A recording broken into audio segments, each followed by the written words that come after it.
Assalamualaikum warahmatullahi wabarakatuh.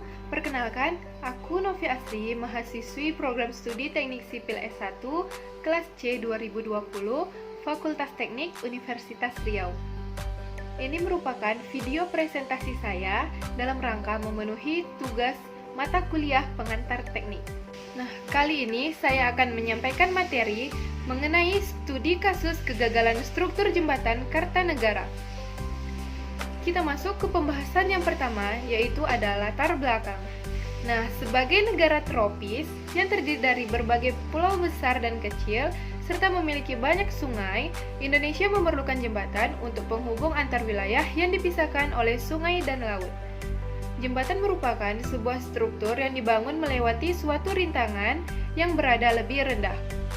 Keamanan jembatan menjadi faktor utama yang harus diperhatikan dalam perancangan jembatan. Keselamatan dan keamanan pengguna jembatan menjadi hal penting yang harus diutamakan. Kegagalan suatu struktur dapat terjadi akibat perubahan dan terkonsentrasinya gaya-gaya dalam di luar prediksi pada saat perencanaan. Nah, kita masuk ke bagian yang kedua, yaitu ada tujuan. Yang pertama yaitu untuk mengetahui penyebab terjadinya keruntuhan jembatan Kartanegara. Yang kedua, untuk mengetahui akibat yang ditimbulkan dari keruntuhan jembatan Kartanegara. Yang ketiga, untuk mengurangi kejadian tersebut agar tidak terulang kembali. Nah, di sini kita akan mengenal tentang jembatan Kartanegara. Jembatan Kutai Kartanegara merupakan jembatan kedua yang dibangun melintasi Sungai Mahakam setelah jembatan Mahakam di Samarinda, sehingga juga disebut jembatan Mahakam II. Dan merupakan jembatan gantung terpanjang di Indonesia. Panjang jembatan secara keseluruhan mencapai 710 meter dengan bentang bebas atau area yang tergantung tanpa penyangga mencapai 270 meter. Jembatan ini awalnya dibangun menyerupai jembatan Golden Gate di San Francisco, Amerika Serikat. Pembangunan jembatan ini dimulai pada tahun 1995 dan selesai pada tahun 2001 dengan kontraktor PT Hutama Karya yang menangani proyek pembangunan jembatan tersebut. Peristiwa runtuhnya jembatan Kartanegara pada tanggal 26 November 2011 pukul 16.20 WIB, jembatan Kutai Kartanegara dinyatakan ambruk dan roboh. Puluhan kendaraan yang berada di atas jalan jembatan tercebur ke Sungai Mahakam. Diketahui 24 orang tewas dan puluhan luka-luka akibat peristiwa ini dan dirawat di Rumah Sakit Umum Daerah Aji Muhammad Parikesit. Sedangkan 12 orang dilaporkan hilang, 31 orang luka berat dan 8 orang luka ringan. Jembatan Kutai Kartanegara kembali dibangun di lokasi yang sama pada tahun 2013 dan mulai beroperasi pada 8 Desember tahun 2015. Terdapat 4 faktor yang menjadi penyebab runtuhnya jembatan Kartanegara. Faktor yang pertama yaitu kabel gantung yang pertama putus. Faktor yang kedua yaitu kurangnya pemeliharaan jembatan. Faktor yang ketiga yaitu tower strap. Dan faktor yang keempat yaitu adanya kesalahan desain awal. Kita masuk ke faktor yang pertama, yaitu kabel gantung yang pertama putus. Pendongkrakan di kabel nomor 13 berjalan 3 tahap, yakni setiap 5 cm. Kabel nomor 13 itu terpapar pada gambar, itu yang ada terdapat lingkaran berwarna merahnya. Ketika didongkrak, sambungan antara batang penggantung dengan kabel utama tiba-tiba putus. Bagian yang putus itu pada sambungan nomor 13. Beban yang diterima 25 sambungan yang lainnya melimpah secara tiba-tiba. Dan akhirnya, satu persatu, sambungan pun putus dalam waktu 20 detik. Faktor yang kedua yaitu kurangnya pemeliharaan jembatan. Tidak andalnya perawatan jembatan terlihat dari lantai jembatan yang turun sampai 15 cm. Penurunan bentang tengah diduga kuat karena bergesernya angkur jembatan. Adapun yang dimaksud dengan angkur adalah sebuah blok yang terletak di kedua ujung jembatan. Fungsinya seperti jangkar. Blok angkur menjadi tempat bertambat kabel-kabel utama jembatan, seperti yang terpapar pada gambar.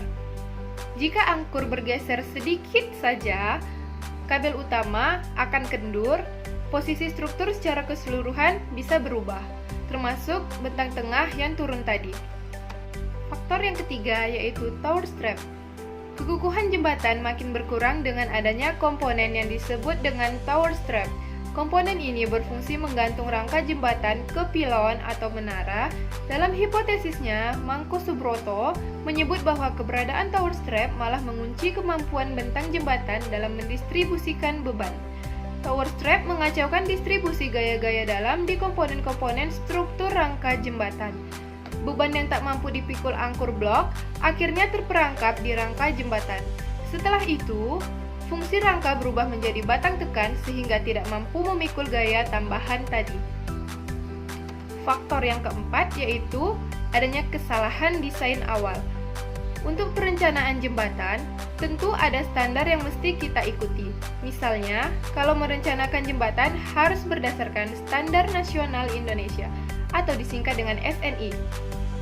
Ikutilah ketentuan desain dan parameternya, bagaimana perhitungan pembebanan, atau pertimbangan beban mati atau berat konstruksi, beban bergerak atau beban yang bergerak di atasnya, beban angin, gempa, dan sebagainya. Sehingga kekuatan rencana awal jembatan bisa direalisasikan dan kesalahan dalam hal pemilihan material seperti tulangan, baut, bantalan elastomer, kabel untuk jembatan tipe suspens bisa dihindari. Selanjutnya kita masuk ke analisis kegagalan Jembatan Kutai Kartanegara. Berdasarkan hasil analisis yang telah didapatkan, sesuai data-data yang telah diperoleh, kemungkinan utama ambruknya Jembatan Kartanegara pada saat perawatan, penutupan salah satu sisi jalan yang mengakibatkan beban berat sebelah, dan ditambah beban angin. Selain itu, kondisi baut kabel dan kualitasnya dapat mempengaruhi ambruknya Jembatan Kartanegara ini. Karena saat jembatan kelebihan beban, pada salah satu sisi baut lepas dari tengah terus ke samping dan kabel vertikal kondisinya masih baik atau tidak putus. Ambruknya salah satu bagian jembatan mengakibatkan pilon condong ke bagian yang belum ambruk dan sisi sebelah jembatan yang belum ambruk harus menahan beban sendiri. Akibatnya sisi ini pun juga ikutan ambruk. Berikut penampakan dari Jembatan Kutai Kartanegara sebelum mengalami keruntuhan. Nah, di gambar ada keterangan mengenai sambungan atau klem atas, kabel suspensi utama, kabel gantung vertikal, dan dek jembatan yang masih utuh. Nah, selanjutnya di sini ada penampakan dari Jembatan Kutai Kartanegara setelah mengalami keruntuhan. Kita lihat dari gambar yang pertama, yaitu pilon baja masih tegak, kabel suspensi utama tidak putus, fondasi beton masih utuh. Kita lanjut ke gambar yang kedua, yaitu pilon baja bergeser dari fondasi beton. Dan kita lanjut ke gambar yang ketiga, yaitu adanya angker pilon baja ke fondasi beton itu putus. Selanjutnya, kita masuki gambar yang keempat, yaitu di situ diberi keterangan bahwa fondasi beton masih utuh, tiang pancang masih utuh. Gambar yang kelima, dek jembatan runtuh dan sambungan klem atas yang tersisa.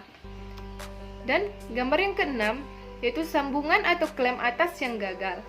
Nah, di situ ditunjukkan bagian sayap. Kita lanjut ke gambar 8, yaitu terdapatnya keterangan bahwa di situ ada gambar baut dan mur pengencang, penjepit yang pecah dengan warna lebih terang, penjepit yang pecah dengan warna lebih gelap. Itu gambar bautnya. Dan kita masuk ke gambar yang ke-8.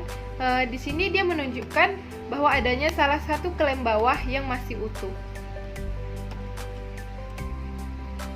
Nah, akibat yang ditimbulkan dari runtuhnya Jembatan Kutai Kartanegara tersebut yaitu yang pertama, frekuensi mobilitas masyarakat dalam kegiatan pendidikan mengalami perubahan. Yang kedua, mobilitas terhadap akses kesehatan masyarakat Tenggarong seberang terganggu. Yang ketiga, mobilitas di bidang perdagangan terganggu. Yang keempat, aktivitas pertambangan terganggu. Yang kelima, tidak ada lagi kegiatan pariwisata di sekitar jembatan tersebut. Dan yang keenam, dermaga-dermaga penyeberangan baru yang muncul di beberapa lokasi merupakan titik keramaian yang baru di tepian Sungai Mahakam. Keramaian itu ditandai dengan lalu lintas kendaraan di sekitar dermaga maupun di sepanjang jalan menuju dermaga yang meningkat drastis.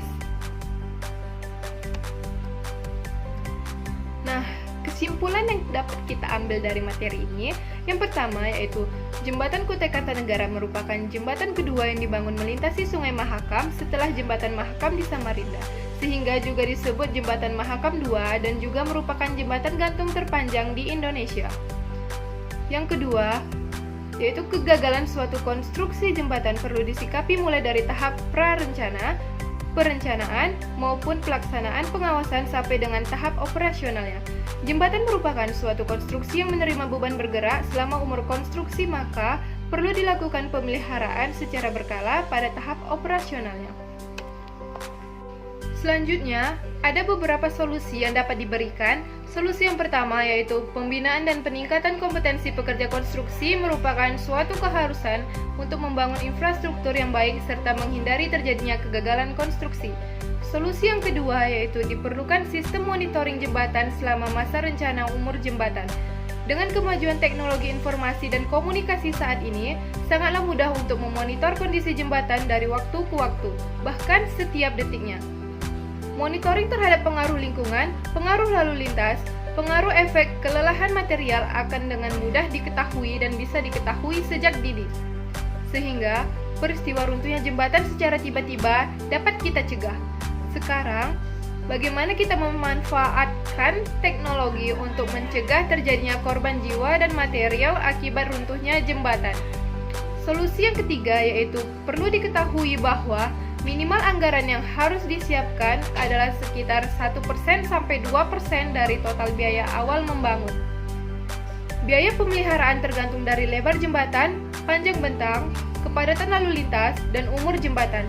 Sebagai ilustrasi, jembatan Chicago yang telah berusia 100 tahun lebih, biaya perawatan setiap tahunnya bisa mencapai 2,82 kali biaya awal membangun. Nah, yang terakhir yaitu ada saran. Yang pertama yaitu menutup sementara akses jembatan atau dialihkan ke jalur lainnya saat jembatan sedang dalam pemeliharaan, sehingga kerjasama dengan semua pihak terutama pihak kepolisian sangat diperlukan. Yang kedua, yaitu pemeliharaan dilakukan oleh orang atau kontraktor ahli di bidang tersebut. Yang ketiga, yaitu dana pemeliharaan jembatan seharusnya dianggarkan tiap tahun.